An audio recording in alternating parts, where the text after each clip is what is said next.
excited to introduce our trainers from Housing Justice for All Coalition, and I'm going to let them introduce themselves.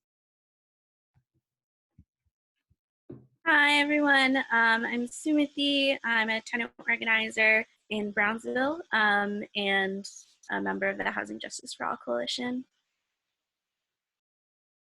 Hi, y'all. I'm John August. Hey, I think I'm unmuted. My name is John August. I'm a tenant organizer with Sumati and also organize in Brownsville and East New York. We both work at UHAB, but tonight we're representing the Housing Justice for All Coalition to talk a little bit about the tenants movement that's been going on and how the crisis has really changed the focus of the coalition. So just to give a brief overview of what we're going to talk about tonight, I'm going to talk a little bit about the history of rent strikes and where we're at in this moment and where tenants' rights stand right now, and then pass it over to Sumati to talk more specifically about best practices around organizing a tenant association, both in your own building, but also how to talk with folks who might be receiving mutual aid or you might be doing mutual aid with. And then we're going to open it up to do a quick Q&A.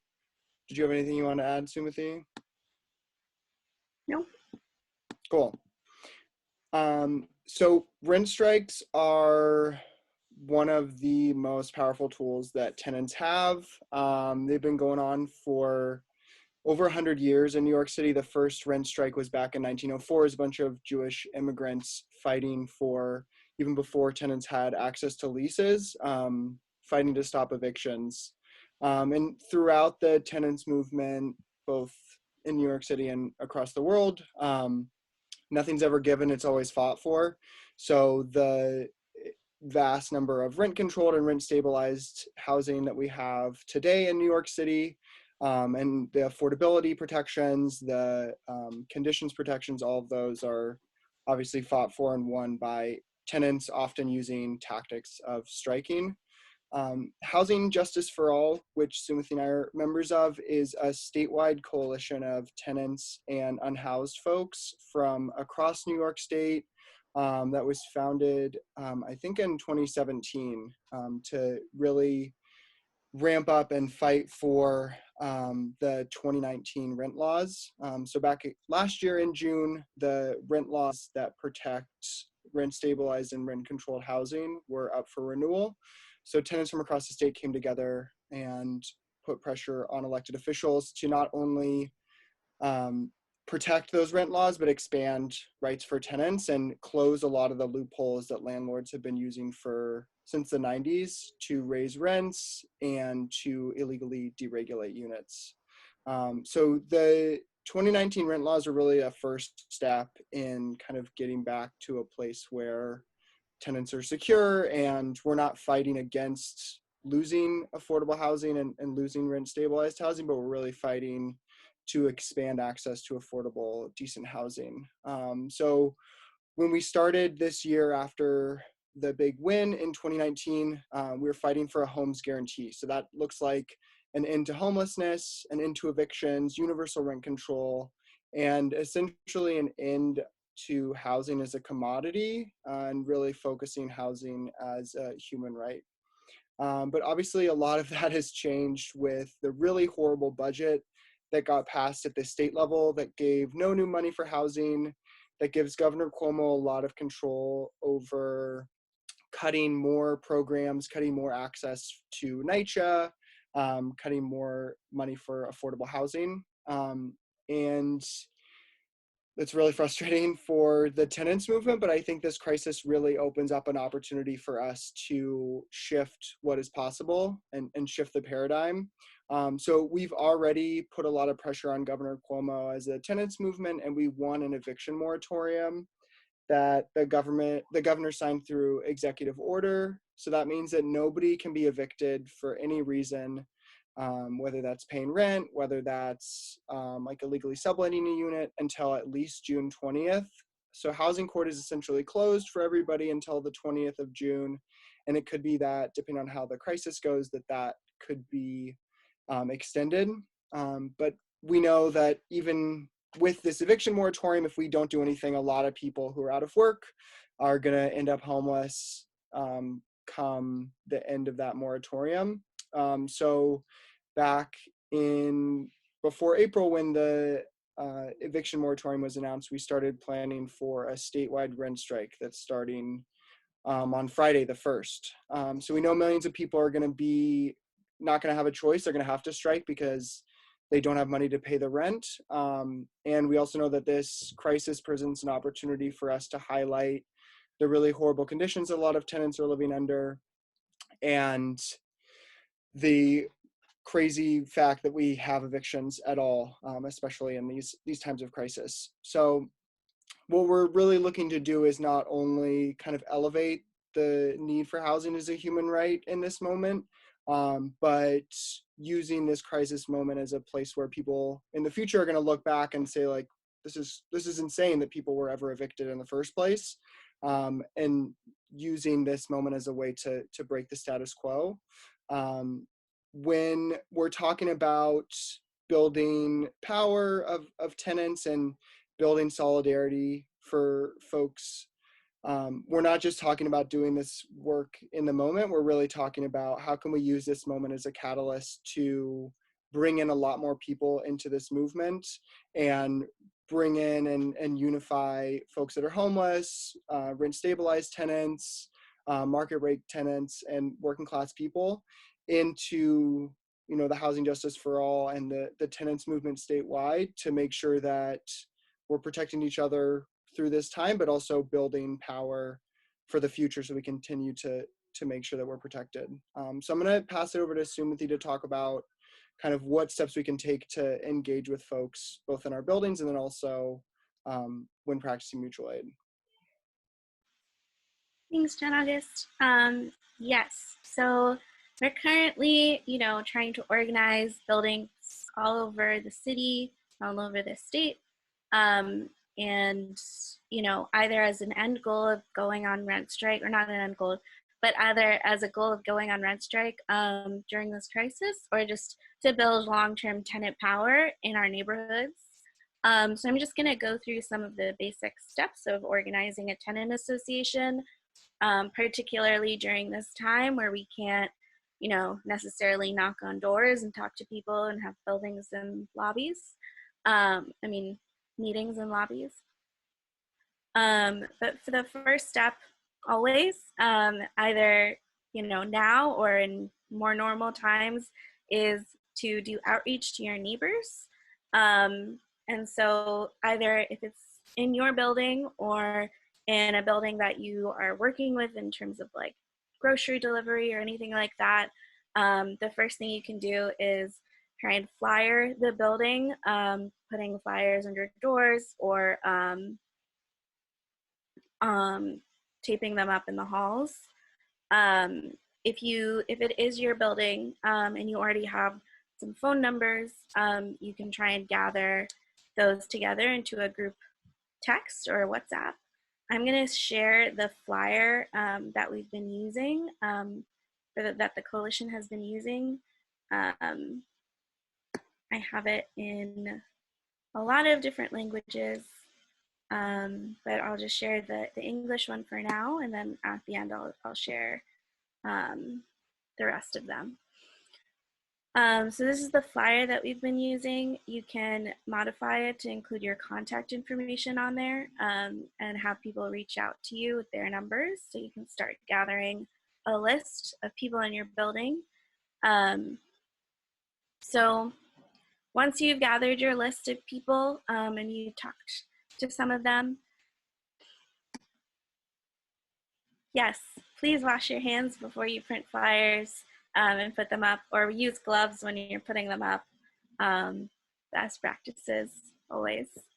So once you've gathered that list, either through asking people to text you or email you, or just getting people to put their numbers down and slip them under your door, or whatever it is.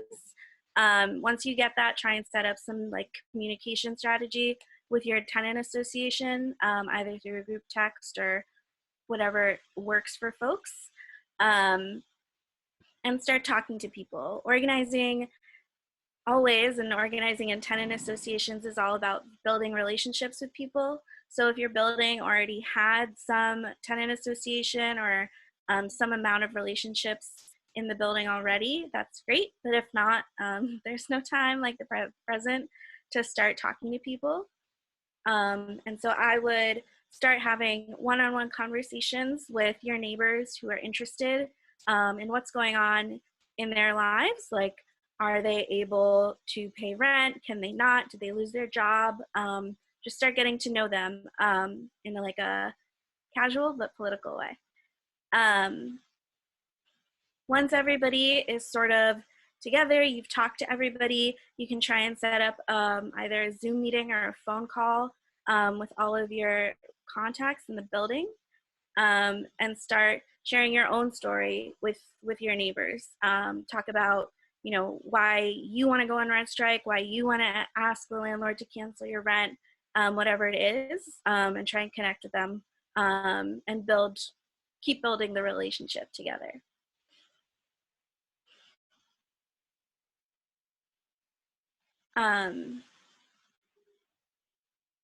Sorry, I got distracted by the chat. It's my fault.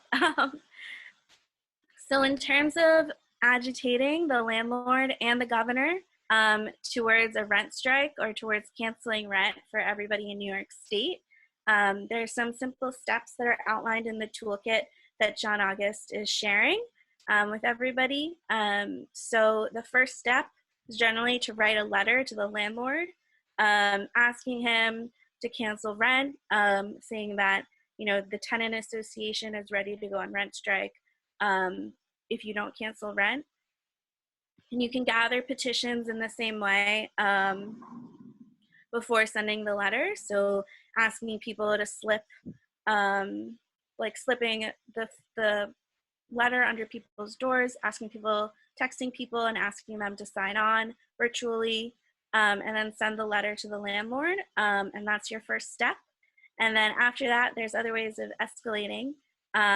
First, continuing to build relationships with folks, because going on rent strike is a very scary and, you know, risky thing to do. And it only works when you trust your neighbors and trust the people that you're doing this with. So building relationships is really important. And then sending your letter to your landlord. There's a lot of other steps that you can do that are outlined in the toolkit, like calling the governor's office as a group, calling your state and state senate and assembly representatives, posting flyers on the street, facing the windows, you know, all of these things to publicize the fact that you're doing this together so people feel solidarity with themselves and don't feel alone when they're doing this really scary thing. I'm going to share the rest of the flyers and the toolkit that's in Spanish in the chat, but then I wanted to pass it over to John August just to see if there's anything more you wanted to add. I don't think so. Thanks, Timothy. I think just what's really important is that, you know, this is an opportunity for us through Mutual Aid and through checking in with your neighbors to start those relationships. And I think it's a really great way to get involved in your community and get involved in the community of your building, especially for folks that might have been there for a while, through talking about and checking in and saying, hey, you know, have you heard about this rent strike? Are you worried about paying rent? To start this process now and join the tenants movement now, but also to create something lasting that is going to be really beneficial for folks in your building and folks in the community. So I think we wanted to give some space for like a quick Q&A with folks to both talk about what tenant organizing looks like in your building and then also what it could look like from a mutual aid perspective. If people have questions, I think they can either put them in the chat or unmute themselves.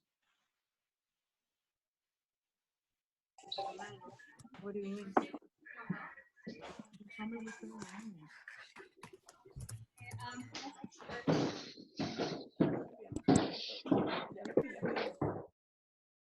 All right, y'all. Sorry, I took executive facilitator privilege and realized that the best way to do this so that we're not all unmuting ourselves and hearing our background noise is if we take stack. Um, so let's do that. Let's take stack and send your questions to Lucas. Or a quicker way is to use the raise the hand function. So the way you're able to do that is you can click, you can hover over your name, and there should be an option to unmute yourself or more, and you're going to click more, and you're going to click the option that says raise your hand. I believe that's what it says. And then once I see those hands start popping up, I'll call on you. And if you can't figure that out, then just drop your question in the chat and I'll call on you.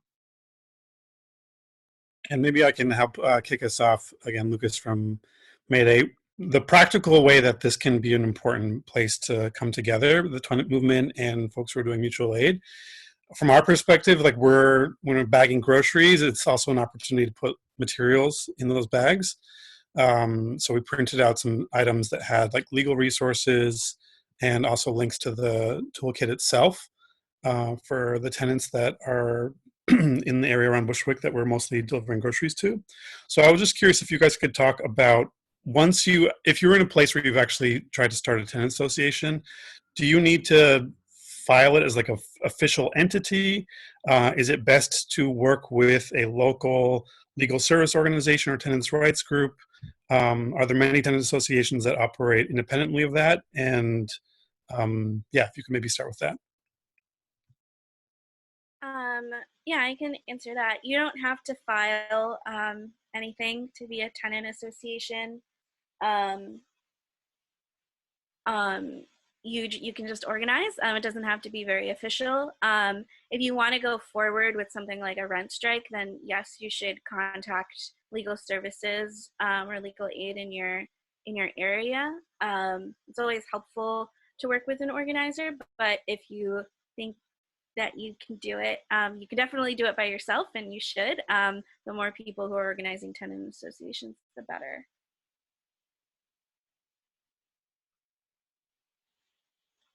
Yeah, and I think just on that note, we've been hearing a lot of landlords sending like cease and desist orders to folks that are organizing, being like, you know, you can't be putting up flyers, or you can't be encouraging people to break contract by withholding rent. And so if you just like hang on to that stuff and reach out to a legal aid organization, they're just scare tactics.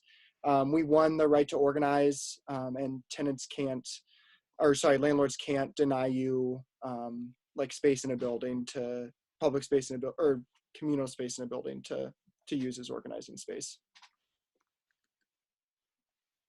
Great, thank you.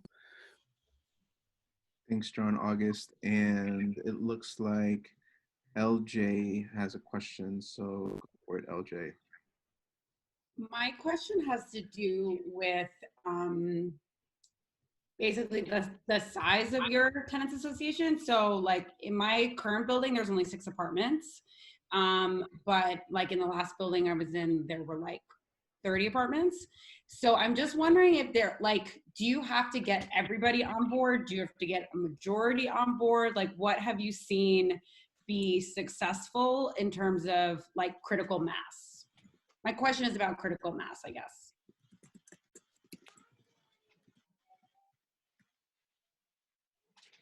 Yeah, I think obviously the more people that you have on board, the better. The standard that we're using for the rent strike right now is the goal is to get over 50% of the building striking. But I think that could look differently if there was a 6-unit building, maybe you'd try and get everybody to strike, or if it was a larger building, maybe you'd be okay with a smaller amount. But the more tenants you have on board, the more protection you're going to have, the more brains you're going to have, and the more like energy and time you're going to have to get stuff done. And it might be that, you know, you talk to tenants in your building, people, you know, are able to make rent, and it doesn't make sense to start a rent strike in your building. There's definitely plenty of stuff you can do to support the statewide campaign to get rent canceled by the governor. like Timothy was saying, calling the governor, signing the petition, calling your state representatives, and also having a conversation with your landlord. You know, maybe he's getting some kind of like mortgage forbearance or support from the bank in some way that he could pass along to tenants, or she. Yeah, I'm just posting in the chat a link to our toolkit for the week. That's full of actions that people can take if they're not going on rent strike. So that's another resource that you guys can share with people if you want to. Great, thank you. All right, so we have Drea up next from Kensington Windsor Terrace. Go for it, and I just unmuted you. Thanks. One question that came up in our community meeting is to see if there's a way to get a list of the. We have a lot of like small family homes in our areas. Is there a way to get a list of people who'd signed on to the Camp Bay May campaign to have them connect locally? So that they could join this movement with like neighbors and get mutual support that way in their kind of like 2-story buildings. And then I had some other questions about larger building organizing. That was one. Yeah. If you what neighborhood are you in again? Kensington Windsor Terrace. Okay. Yeah. So I think that you can email me. I'll put my email in the chat, and we can work out getting that information. Thanks.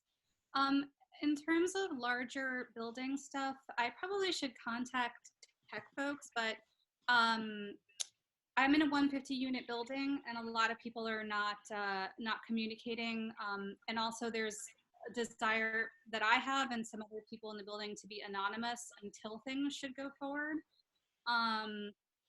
And I was wondering if there are any tech people who would work on like creative solutions for building connections anonymously so that people can feel comfortable sharing what their needs are without identifying themselves until a time comes for it. It's not standard.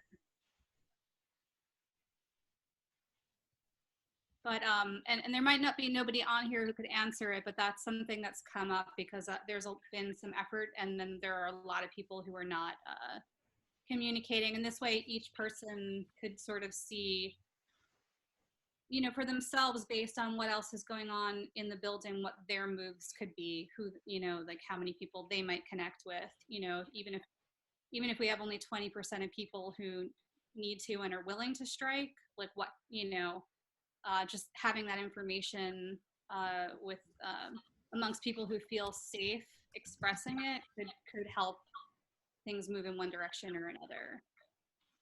Yeah, I would say like it's always good to try and get people to be visible and to start to take risks, because everything we win is by taking risks.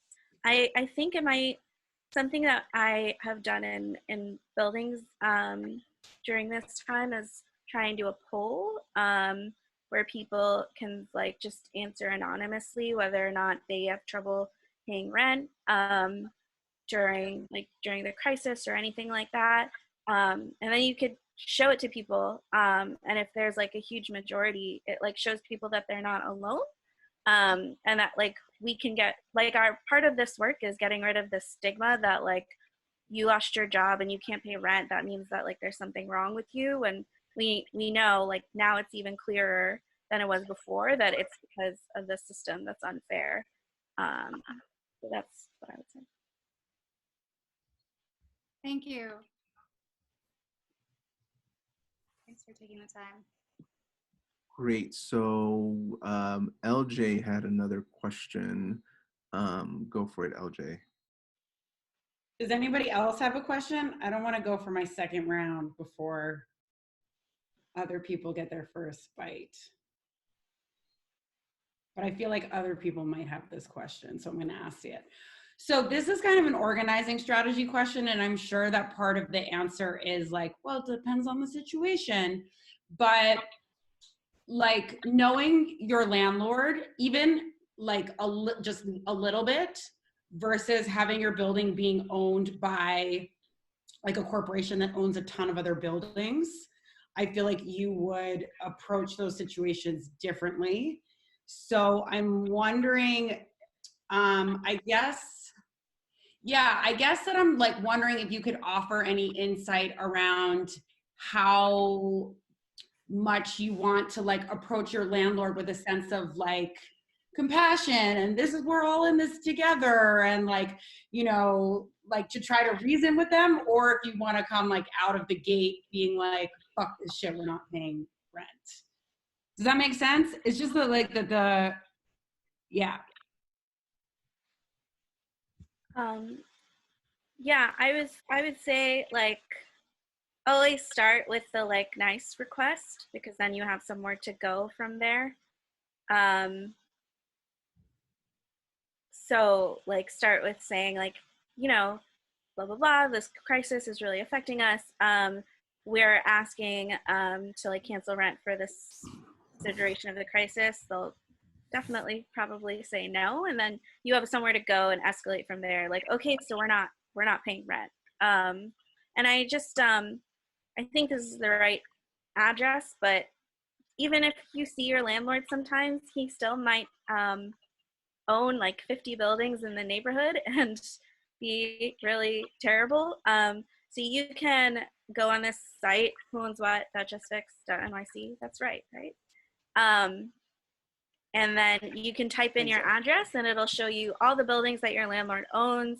It'll show you a lot of stuff like how much money he made in profit, other things like, you know, how much debt your building is in, and all kinds of cool stuff, how many violations the whole portfolio has. And I think that's good like ammunition for like being like, actually he's fine, like, you know, he's gonna be okay. John, August, I don't know if you wanted to add anything to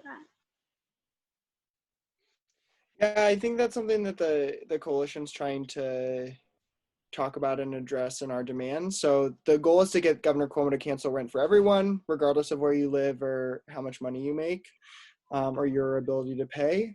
And part of that demand would be to get these huge landlords, these huge corporate landlords, to just take the hit, and then work out of like a hardship fund for maybe someone who inherited a building and lives downstairs and rents out the top floor.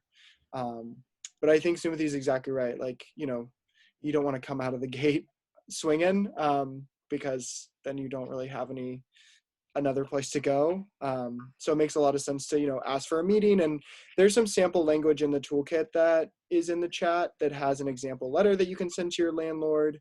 But again, I think the strongest statement you can make as a tenant is just showing the landlord that there are a lot of people who have signed on to this. And I think we can all appreciate how much work it takes to get people to take action like this. So if you have, you know, over half the building, that's a statement right there without having to be very forceful in your language. Thanks, John August. Okay, so now I'm gonna pass it over to Yale, and I hope I pronounced your name correctly. I'm sorry if I didn't. But go for it, Yale. You're muted.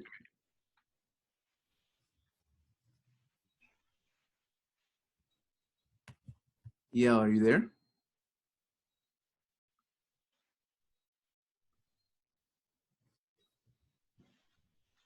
All right, Yale, for some reason I can't unmute you and we can't hear you. You might not be hearing me. Josh, I can read the question they sent to me personally if you want. Go for it, and then we'll go to Anna J. Yeah. So they wrote, so in my building there was a split. Young professionals who have roommates, a handful of families who have been in the building longer. The handful of other ones that I know, like 4 out of 5 of the 25 apartments, are the young professionals did not respond to mutual aid flyering with my number. Any advice to get them on board?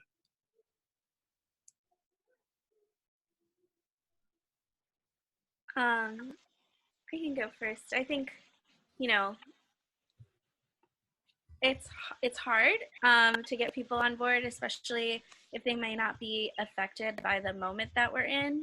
In the past, something that's helped get younger people on board, younger professionals on board with forming tenant associations is the possibility that their rent might be illegally high, or the landlord has done shady things to their apartment to make their rent higher. So you can form some kind of like relationship that way, where people, even if like long-term residents are not getting their needs met, their repairs aren't getting done, and short-term tenants or newer tenants are getting overcharged, it's like a good way to form a relationship, and then we can go from there once people have built trust with one another. John August, do you have anything to add to that?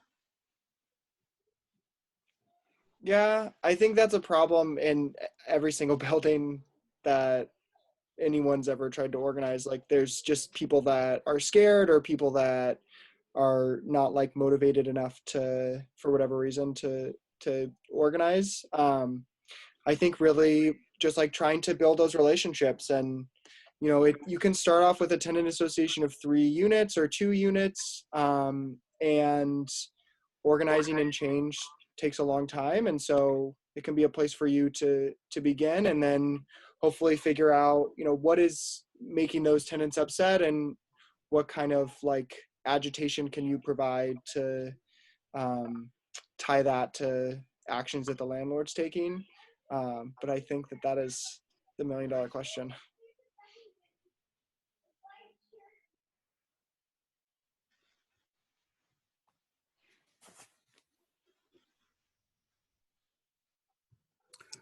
Josh, you're on mute. Sorry, I was on mute.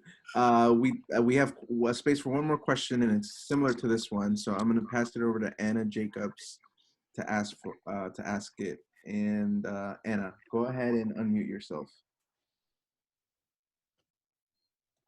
Hey, yeah. Hi. So it is, I think, really related. I just was wondering about buildings, this question of buildings that have newer tenants that are, like gentrifying in a neighborhood, especially which is usually the case with historically people of color living there. And kind of what is the responsibility of folks that are gentrifying, sorry, my kid with me, to the rent strike, and kind of like what the risk for older tenants, or just like how that relationship plays out, and how people with privilege can actually support the rent strike without necessarily making other tenants in their building more vulnerable to the like repercussions of their landlord, and create more protections. Terribly asked question, but hopefully you understand the. Yeah, I mean, I think I do. I think, for folks who are more vulnerable and lost their jobs and can't pay, this is the only option. And even though it's risky, it's something that becomes less risky when more people do it together. So rather than saying like only the like people who can afford it, or only the people who are safe should do this for the other people in the building, I think the better strategy is both groups come together and both take the risk together, because then we're broadening the group, and there is safety and power in numbers, the way that there isn't if it was one or the other who was taking the risk. Does that make sense? And by doing that, I think we're standing in solidarity with people who are more vulnerable than we are. Great. I think also guilt can be a motivating factor in asking gentrifiers who maybe like wouldn't be feeling the same squeeze or wouldn't have the same perspective on the building to be like, hey, you know, you're part of this community, and you can either support what's going on here or like be part of the problem and pushing other people out. I think the Crown Heights Tenants Union is a really good example of how like longtime residents and newer gentrifiers can really work together to go after bad landlords. And there's definitely like conflict in those relationships, and there can be divides in buildings. And I think that's where a tenant association can be a great opportunity for folks to, you know, regardless of who the other person is, like they're your neighbor, they're a tenant. It's the same power dynamics between yourself and the landlord and them and the landlord. And so coming together in a tenant association can be a really great way to shift that power imbalance. But then also, you know, have a relationship and educate each other about like what folks' needs are and how they can be supported. Great. Thank you, John. I just want to acknowledge that we are at time. So I just want to thank you both, John August and Sumati, for this incredible resource, incredible presentation. We will make sure to pass off the emails in the notes and in the follow-up. And thank you for all the work that you're doing on behalf of the Housing Justice for All Coalition and that you have. So yeah, thank you once again. And with that, I'm going to pass it over to Lucas to take us into the next part of our call. Great. Yeah, and thank you guys again. And for those who are on the call who saw all the links that were populated in the chat, some of them are really amazing resources. The Rent Strike toolkit has many different pages